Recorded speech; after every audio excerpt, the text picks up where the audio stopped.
भैया, अब मैं जान गई हूँ कि कंप्यूटर किस तरह हमारे लिए उपयोगी है। मैं इसके बारे में और अधिक जानने के लिए उत्सुक हूँ। यह जानकर खुशी हुई, लेकिन यह तो सिर्फ शुरुआत है। अभी तो बहुत सी मजेदार चीजें हैं जो तुमको जाननी हैं। अब तुम जान गई हो कि कंप्यूटर का स्विच किस तरह ऑन किया जाता है। क्या तुम मेरे लिए इसको ऑन कर सकती हो? बिल्कुल भैया। अरे, आखिरी बार जब आपने कंप्यूटर को ऑन किया था तब भी वही स्क्रीन सामने थी। तुम बहुत होशियार हो।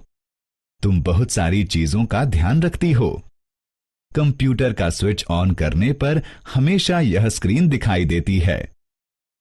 ऐसा एक प्रोग्राम के कारण होता है जो कंप्यूटर के साथ पहले से ही लोड होता है। ओह, इस प्रोग्राम को क्या कहते हैं? यह कंप्यूटर का ऑपरेटिंग सिस्टम है। Operating system?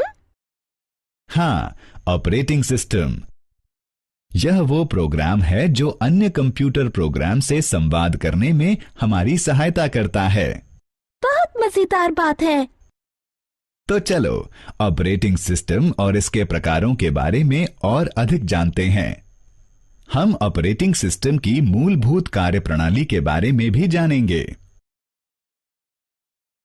इस मॉड्यूल को पूरा करने के बाद आप सक्षम हैं ऑपरेटिंग सिस्टम के कार्यों का वर्णन करने में, ग्राफिकल यूजर इंटरफेस अथवा GUI को समझने में, विंडोज डेस्कटॉप को निजी रूप में प्रदान करने में, कंप्यूटर में फाइल और फोल्डर व्यवस्थित करने में, कंप्यूटर सहायिका का प्रयोग करने में।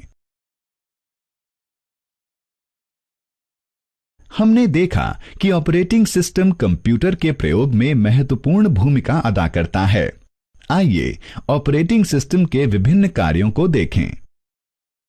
यह कंप्यूटर के संचालन को नियंत्रित और समन्वित करता है। यह उपयोगकर्ता और कंप्यूटर के मध्य संवाद को सुगम बनाता है। यह इनपुट और आउटपुट उपकरणों को नियंत्रित करता है। यह कंप्यूटर प्रोग्राम के निष्पादन को नियंत्रित करता है। यह कंप्यूटर की मेन मेमोरी के प्रयोग का प्रबंध करता है। यह उपयोगकर्ता की फाइलों को व्यवस्थित करने और कुशलतापूर्वक प्रयोग करने में सहायता करता है। तो क्या ऑपरेटिंग सिस्टम के बिना कंप्यूटर बेकार है? बिल्कुल। कार्य करने के लिए प्रत्येक कंप्यूटर को ऑपरेटिंग सिस्टम की आवश्यकता होती है। आज बहुत सारे ऑपरेटिंग सिस्टम उपलब्ध हैं। उनमें से कुछ प्रसिद्ध हैं Unix, Linux, Windows 9X, Windows XP, Windows NT, Windows 2000, Windows 8, Windows 7, Android, Macintosh OS। इन सभी ऑपरेटिंग सिस्टम में कुछ अद्वितीय विशेषताएं हैं।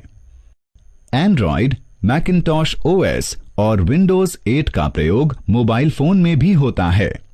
तो क्या आप पता लगा सकते हैं कि आपके कंप्यूटर में कौन से ऑपरेटिंग सिस्टम का प्रयोग हो रहा है? सही, हम विंडोज 7 का प्रयोग कर रहे हैं। ऑपरेटिंग सिस्टम का विंडोज परिवार सबसे प्रसिद्ध ऑपरेटिंग सिस्टम है। इसे संयुक्त राज्य अमेरिका की माइक्रोसॉफ्ट कॉरपोरेशन ने बनाया है। विंडोज ऑपरेटिंग सिस्टम का वर्जन यानी संस्करण जानने के लिए डेस्कटॉप पर जाइए और कंप्यूटर पर दाएं क्लिक करिए। प्रॉपर्टीज का चयन करिए। यहां आप विंडोज ऑपरेटिंग सिस्टम का नाम और वर्जन यानी संस्करण देख सकते हैं। ऑपरेटिंग सिस्टम कई चित्रों और छवियों के साथ अथवा अवतरण या लिपि आधारित उपयोगकर्ता अनुकूल हो सकते हैं।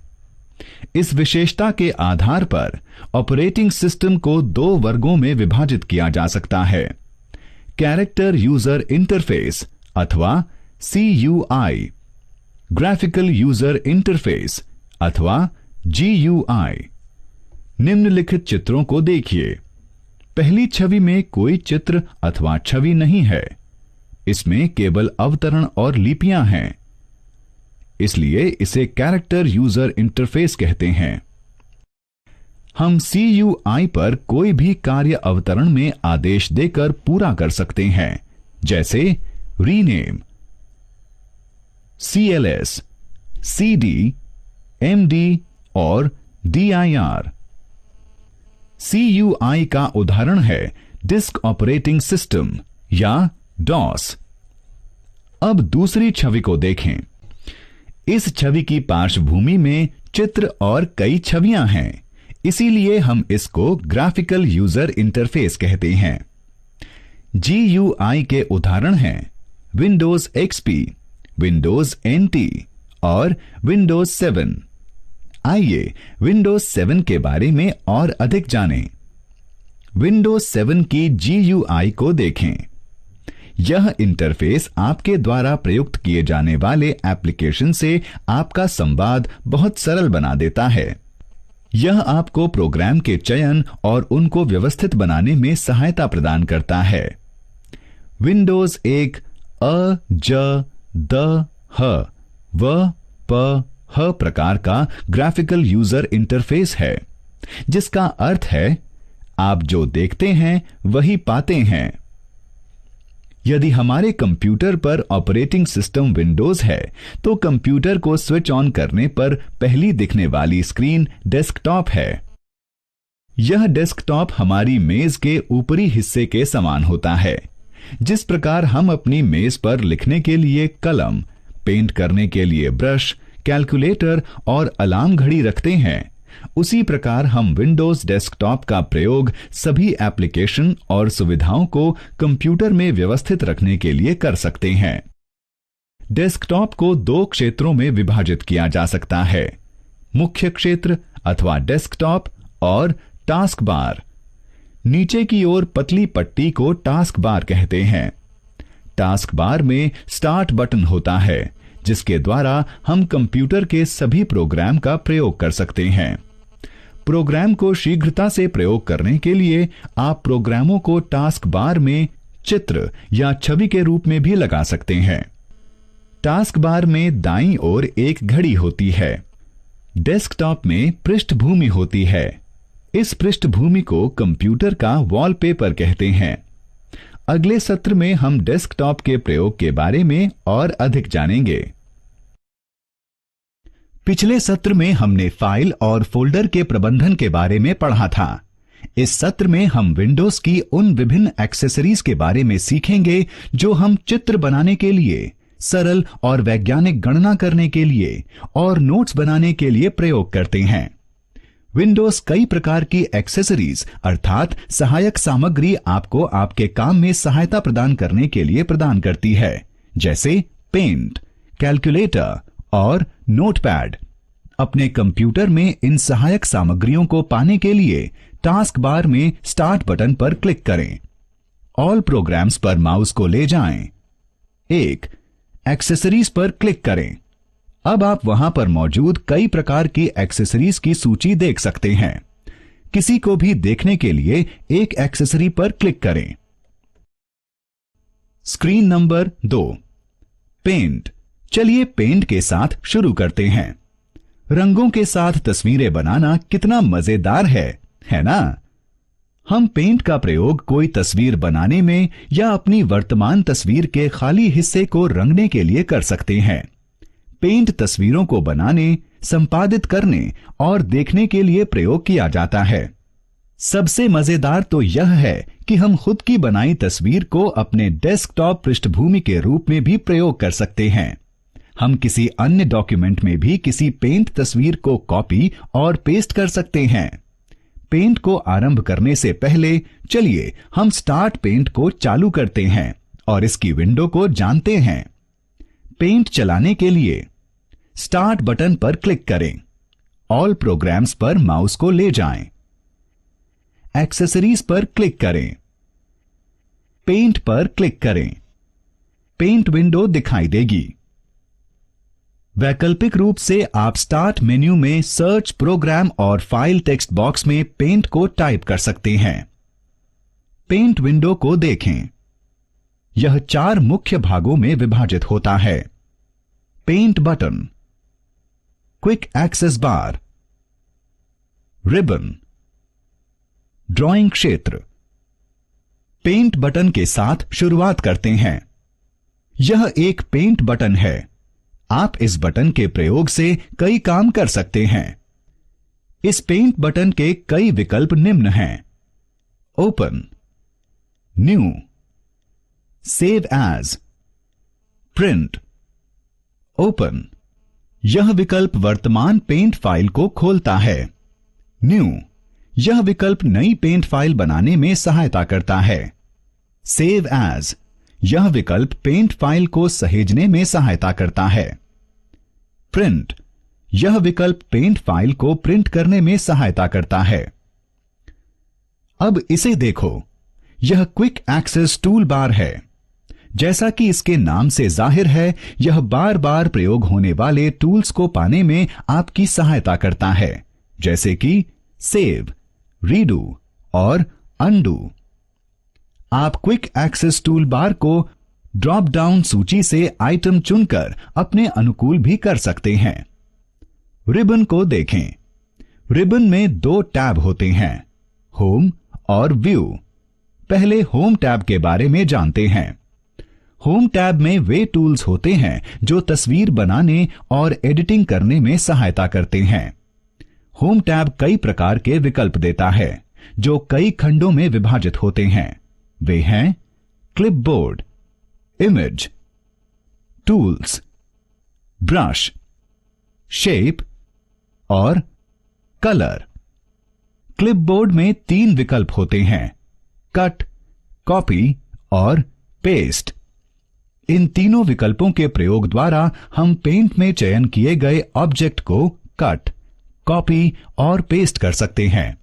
ये विकल्प आपको एक तस्वीर में एक ही ऑब्जेक्ट को कई बार प्रयोग करने की आजादी देते हैं।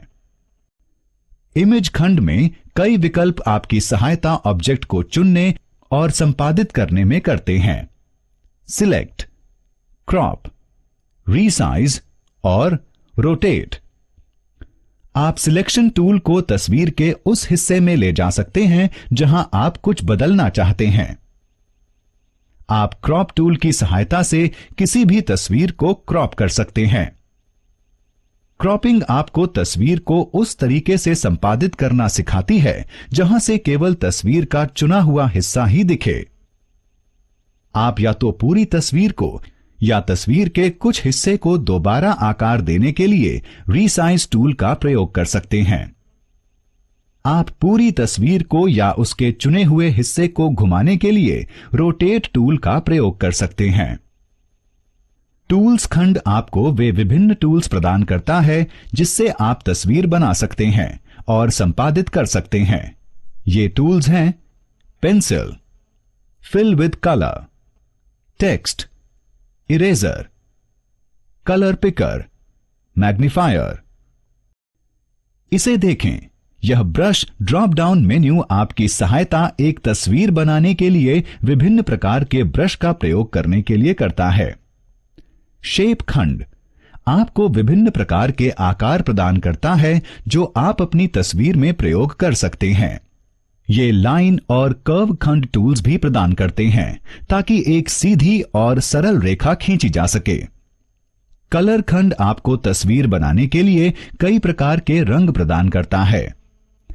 अब ड्राइंग क्षेत्र में देखते हैं। यह क्षेत्र एक ड्राइंग शीट की तरह होता है। सभी ड्राइंग, पेंटिंग और स्केचिंग गतिविधियां इस क्षेत्र में की जा सकती हैं। चलिए अब एक नई तस्वीर बनाने के लिए हम इन टूल्स और विकल्पों का प्रयोग करते हैं। यदि आपको किसी का नाम या फोन नंबर बहुत ही जल्दी लिखना हो तो आप क्या करेंगे? सही है, आप कागज के किसी टुकड़े या नोटपैड पर इसे लिखेंगे। इसी प्रकार हम किसी का भी नाम, फोन नंबर, कोई भी विवरण या जानकारी नोटपैड पर लिख सकते हैं। नोटपैड कंप्यूटर पर एक बहुत ही महत्वपूर्ण एक्सेसरी है। नोटपैड एक टेक्स्ट एडिटिंग प्रोग्राम है। आप नोटपैड के प्रयोग से टेक्स्ट को व्यू और एडिट कर सकते हैं। नोटपैड को प्रयोग करने से पहले चलिए हम नोटपैड को स्टार्ट करते हैं और इसकी विंडो के बारे में जानते हैं। नोटपैड चालू करें। स्टार्ट बटन पर क्लिक करें। ऑल प्रोग्राम्स पर माउस को ले जाएं। एक्सेसरीज पर क्लिक करें। नोटपैड पर क्लिक करें। नोटपैड विंडो दिखाई देगी। इसके साथ ही आप स्टार्ट मेन्यू में सर्च प्रोग्राम और फाइल टेक्स्ट बॉक्स में नोटपैड टाइप कर सकते हैं। नोटपैड विंडो को देखते हैं।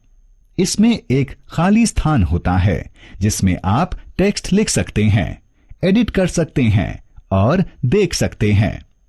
अब इसकी स्ट्रिप पर देखते हैं। इसमें एक मेन्यू बार होता है। मेन्यू बार में विविध मेन्यू आइटम होते हैं। ये हैं file, edit, format, view, help. File menu में विविध विकल्प होते हैं। ये हैं new, open, save, save as, page setup, print और एग्जिट। एडिट मेन्यू आपको टेक्स्ट संपादित करने में सहायता करता है। ये विविध विकल्प प्रदान करता है। वे हैं undo, cut, copy, paste, delete, find, find next, replace, go to, select all, time, date. Format menu document में पूरे टेक्स्ट को संपादित करने में सहायता करता है। इसमें 2 विकल्प होते हैं। वे हैं word rap, font. View menu आपको नोटपैड विंडो के नीचे स्टेटस बार को देखने में सहायता करता है। हेल्प मेन्यू आपको 2 विकल्प देता है, व्यू हेल्प और about notepad. View help notepad के साथ काम करते समय आपकी सहायता करता है। चलिए नोटपैड के प्रयोग के साथ शुरू करते हैं। आप नोटपैड के प्रयोग से तत्काल नोट बना सकते हैं। चलिए देखते हैं कि कैसे एक नई टेक्स्ट फाइल बनानी है। किसी टेक्स्ट को कॉपी करना है, कॉपी किए हुए टेक्स्ट को पेस्ट करना है, उस दिन का दिनांक और समय कैसे डालना है, फॉन्ट का आकार एरियल 36 और स्टाइल बोल्ड करना है, और इस टेक्स्ट फाइल को चेतना के नोट्स के नाम से कैसे सेव करना है। एक नई टेक्स्ट फाइल बनाने के लिए एक नई नोटपैड विंडो खोलें। अपने आप एक नई टेक्स्ट फाइल खुलेगी। टेक्स्ट लिखें, चेतना एक अच्छी लड़की है।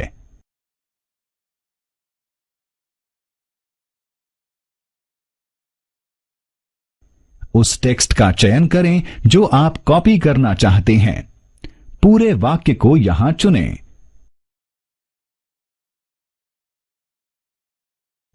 एडिट मेन्यू पर क्लिक करें और कॉपी का चयन करें।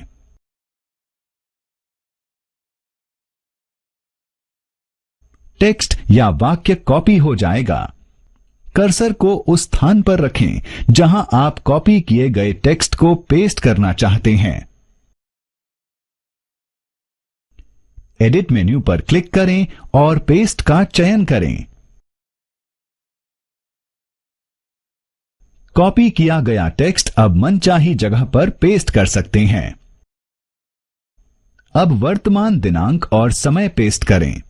वर्तमान दिनांक और समय डालने के लिए एडिट मेन्यू पर क्लिक करें और टाइम डेट चुनें।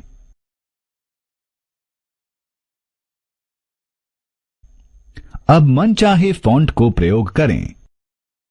फॉन्ट को सेट करने के लिए फॉर्मेट मेन्यू पर क्लिक करें और फॉन्ट को चुनें। फॉन्ट डायलॉग बॉक्स दिखाई देगा। फॉन्ट कॉम्बो बॉक्स से एरियल फॉन्ट चुनें।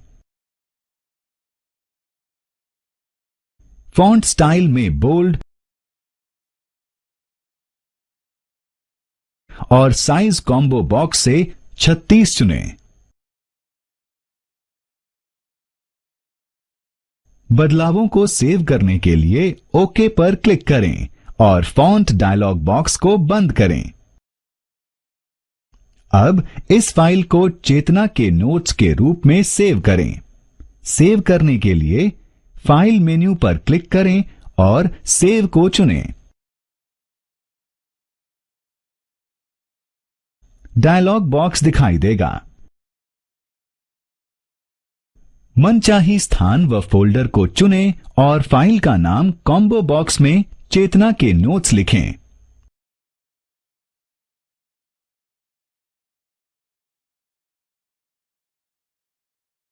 चेतना के नोट्स के रूप में फाइल को सेव करने के लिए सेव पर क्लिक करें।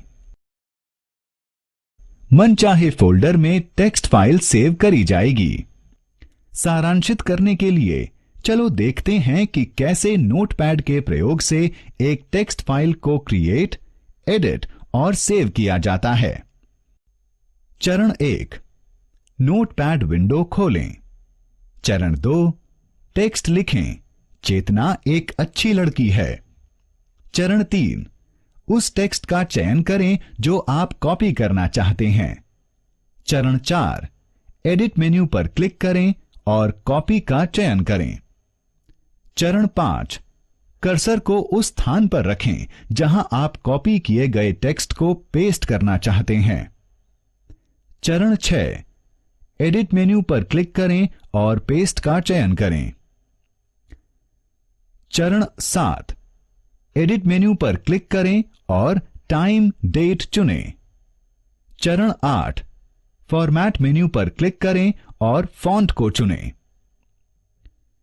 चरण 9, फॉन्ट डायलॉग बॉक्स में मनचाहा फॉन्ट टाइप, स्टाइल और साइज चुनें। चरण 10, बदलावों को सेव करने के लिए ओके पर क्लिक करें और फॉन्ट डायलॉग को बंद करें। चरण 11, फाइल मेन्यू पर क्लिक करें और सेव को चुनें। चरण 12, मनचाहे स्थान और फोल्डर को चुनें और फाइल का नाम फाइल कॉम्बो बॉक्स में लिखें। चरण 13, फाइल सेव करने के लिए सेव पर क्लिक करें। हमेशा ही हमारे जीवन में कुछ न कुछ गणनाएं होती रहती हैं। फिर चाहे हम एक राशन की दुकान पर जाएं, यात्रा करें या पढ़ें, हमें वजन, राशि या समय की गणना करनी होती है। हम कैसे गणना कर सकते हैं? छोटी छोटी गणनाएं तो हम मुंह जबानी कर देते हैं, लेकिन बड़ी गणनाओं के लिए हमें कैलकुलेटर की जरूरत होती है। कंप्यूटर एक सहायक टूल के रूप में कैलकुलेटर प्रदान करता है। कैलकुलेटर जोड़, घटाने, गुणा भाग जैसी सरल गणनाएं करता है। आप प्रोग्रामिंग, वैज्ञानिक और सांख्यिकीय गणनाएं करने के लिए कैलकुलेटर का प्रयोग कर सकते हैं। कैलकुलेटर को प्रयोग करने से पहले चलिए हम कैलकुलेटर को चालू करते हैं और इसकी विंडो को जानते हैं। कैलकुलेटर चालू करें। स्टार्ट बटन पर क्लिक करें। ऑल प्रोग्राम्स पर माउस को ले जाएं। एक्सेसरीज पर क्लिक करें। कैलकुलेटर पर क्लिक करें। कैलकुलेटर विंडो दिखाई देगी। कैलकुलेटर विंडो में एक मेन्यू बार होता है जिसमें विविध मेन्यू आइटम होते हैं, जैसे व्यू, एडिट और हेल्प। व्यू मेन्यू आपको कैलकुलेटर का वह मोड चुनने में सहायता करता है जो आप प्रयोग करना चाहते हैं। ये मोड हैं स्टैंडर्ड, साइंटिफिक, प्रोग्रामर और स्टैटिस्टिक्स। व्यू मेन्यू हिस्ट्री विकल्प भी देता है ताकि आप अपनी सभी गणनाओं के बारे में पता रख सकें जो आपने कैलकुलेटर से एक सत्र में किया था। यह केवल स्टैंडर्ड और साइंटिफिक मोड में होता है। यदि आप डिजिट ग्रुपिंग विकल्प चुनते हैं तो हर तीसरे अंक के बाद कैलकुलेटर की स्क्रीन पर एक कॉमा डालें। व्यू मेन्यू वे विकल्प प्रदान करता है जो आपको मनचाही गणना के विकल्पों को चुनने की आजादी देता है। एडिट मेन्यू कैलकुलेटर स्क्रीन से अंकों को कॉपी करने की और क्लिपबोर्ड से संख्या और अंक पेस्ट करने की आजादी देता है। हेल्प मेन्यू कैलकुलेटर के साथ काम करते समय सहायता प्रदान करता है। संख्या और संचालनों को डालने के लिए कैलकुलेटर के कीबोर्ड पर क्लिक करें। साथ ही आप कंप्यूटर की संख्या और संचालन का प्रयोग कर सकते हैं। परिणाम कैलकुलेटर की स्क्रीन पर प्रदर्शित होते हैं। यह एक फिजिकल कैलकुलेटर के जैसे ही प्रयोग में आसान है।